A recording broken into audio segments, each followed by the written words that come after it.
வணக்கம் friends, last minute Tamil channel உங்களை அன்போடு வரவேற்கிறது. இப்போ நம்ம பார்த்துட்ருக்கிறது எந்த இடம்னா, கோபிச்செட்டிப்பாளையத்திலேருந்து பாரியூர் ரோடு வழியாக போனால் கருங்கரடுங்கிற ஒரு ஊர் வரும். அந்த கருங்கரடுங்கிற இடத்துக்கு பக்கத்தில் ரைட்டில் ஒரு ரோடு போகுது. அந்த ரோட்டில் போனீங்கன்னா பெருந்தலையூர்னு ஒரு ஊர் வரும். பெருந்தலையூர், மேவானி அந்த மாதிரி போகிற ரோடு. இந்த ரோட்டில் பார்த்திங்கன்னா இருபுறமும் அசோக மரங்கள் நிறைந்திருக்கு.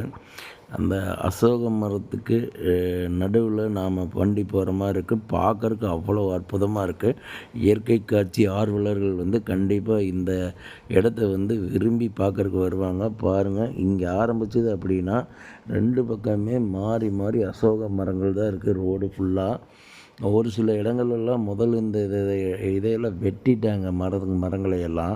ஆனால் இன்னமும் 2 பக்கமே ரோடு நல்லா போயிட்டுருக்குது. இது எதுக்காக நான் இதை காமிக்கிறேன் அப்படின்னா, இந்த இடத்துல ஏற்கனவே ஏகப்பட்ட படம் எடுத்திருக்கிறாங்க. ஒரு படம் 2 படம் இல்லை, கிட்டத்தட்ட அந்த 80s 90s பார்த்திங்கன்னா ஏகப்பட்ட படம். அதுக்கு சொல்ல முடியாத அளவுக்கு படங்கள் பூரா அந்த பாட்டுக, அந்த மாட்டு வண்டியில் போகிற சீன்கள் எல்லாம் பார்த்திங்கன்னா பூரா இந்த இடத்துல தான் எடுத்திருப்பாங்க.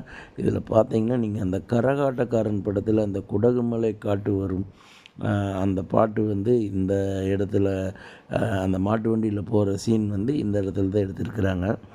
அதுக்கப்புறம் பார்த்திங்கன்னா செந்தமிழ் பாட்டுகளை அப்படின்னு ஒரு படம், பிரபு படம். அந்த பிரபு படத்துலேயுமே காலையில் கேட்டது கோயில் மணி அப்படிங்கிற ஒரு பாட்டு இந்த இடத்துல தான் எடுத்திருக்கிறாங்க.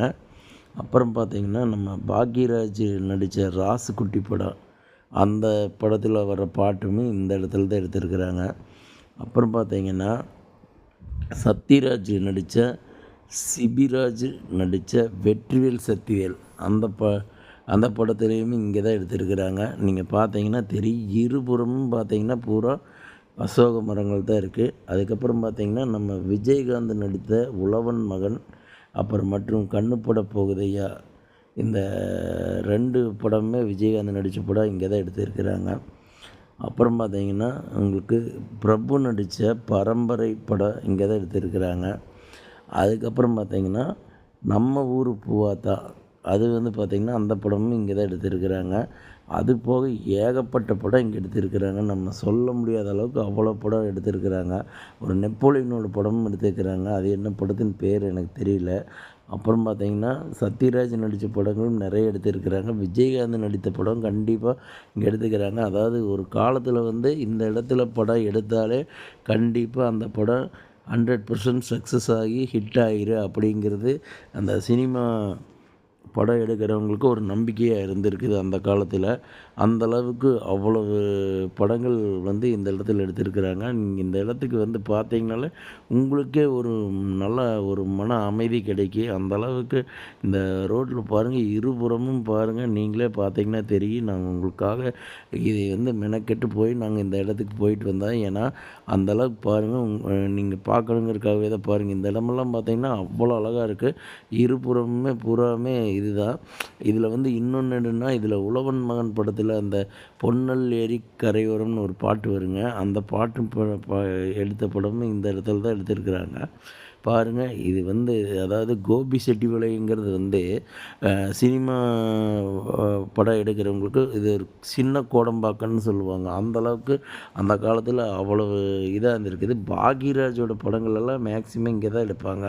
ஏன்னா பாக்யராஜோட சொந்த ஊர் இந்த ஊருக்கு பக்கத்தில் தான் இருக்குது. அதனால் கண்டிப்பாக பாக்யராஜ் படங்கள் மேக்ஸிமம் இங்கே எடுத்துருக்குறாங்க. நீங்கள் நிறைய படங்களில் இந்த இடத்த பார்த்துருப்பீங்க. பாருங்கள், உங்களுக்கு நீங்கள் உண்மையிலுமே இந்த இடத்துக்கு நீங்கள் ஒரு நடை வந்துட்டு போனீங்கன்னா கண்டிப்பாக உங்களுக்கு நம்மளடா இத்தனை நாளாக இந்த இடத்த மிஸ் பண்ணிட்டுமே அப்படின்னு தான் ஃபீல் பண்ணுவீங்க. அந்தளவுக்கு இருக்குது. நானே நிறைய ட்ரிப்பு என் தம்பி போகலான்னு சொன்னான். ஆனால் எனக்கு அந்த டைமில் வேறு எங்கேயாவது போகணுங்கிற எண்ணத்தில் நான் சரி போகலான்ட்டு விட்டேன். அதுக்கப்புறம் இந்த ரோட்டில் பார்த்ததுக்கப்புறம் தான் தெரியுது, உண்மையிலுமே இந்த இடத்துக்கு நான் இவ்வளோ நாளாக மிஸ் பண்ணிட்டோமே அப்படின்னு. அந்தளவுக்கு அவ்வளோ அற்புதமான இயற்கை காட்சிகள் நிறைந்த இடம் இது. சுற்றியுமே நெல் வயல் வெளிகள் தான் இருக்குது. பார்த்தீங்கன்னா இந்த இடம் பாருங்கள் ஃபுல்லாக இன்னுமே 2 சைடு அசோக மரமே எப்படி தான் இந்த அளவுக்கு வச்சுருக்குறாங்கன்னு தெரியாத அளவுக்கு அந்த காலத்தில் அவ்வளோ அழகாக பாதுகாப்பாக மரங்களெல்லாம் வச்சு வளர்த்திருக்கிறாங்க. இன்னும் அந்த ரோடு வந்துட்டு மேக்ஸிமம் மரங்களெல்லாம் இன்னும் வெட்டாமல் இருக்கிறாங்க. ஒரு சில மரங்களெல்லாம் வெட்டிட்டாங்க. இந்த இடத்துல பார்த்தீங்கன்னா 2 ரோடு பிரியுது. ஒரு ரோடு ஒத்த குதிரை போகிற ரோடு, இன்னொரு ரோடு நேராக போனோம்னா இங்கே பவானி போகிற ரோடு ஆப்பக்கூடல் வழியா. இது எங்களுடைய லாஸ்ட் மினிட் தமிழ் சேனலை சப்ஸ்கிரைப் பண்ணுங்கள், ஷேர் பண்ணுங்கள், லைக் பண்ணுங்கள். நன்றி நன்றி நன்றி.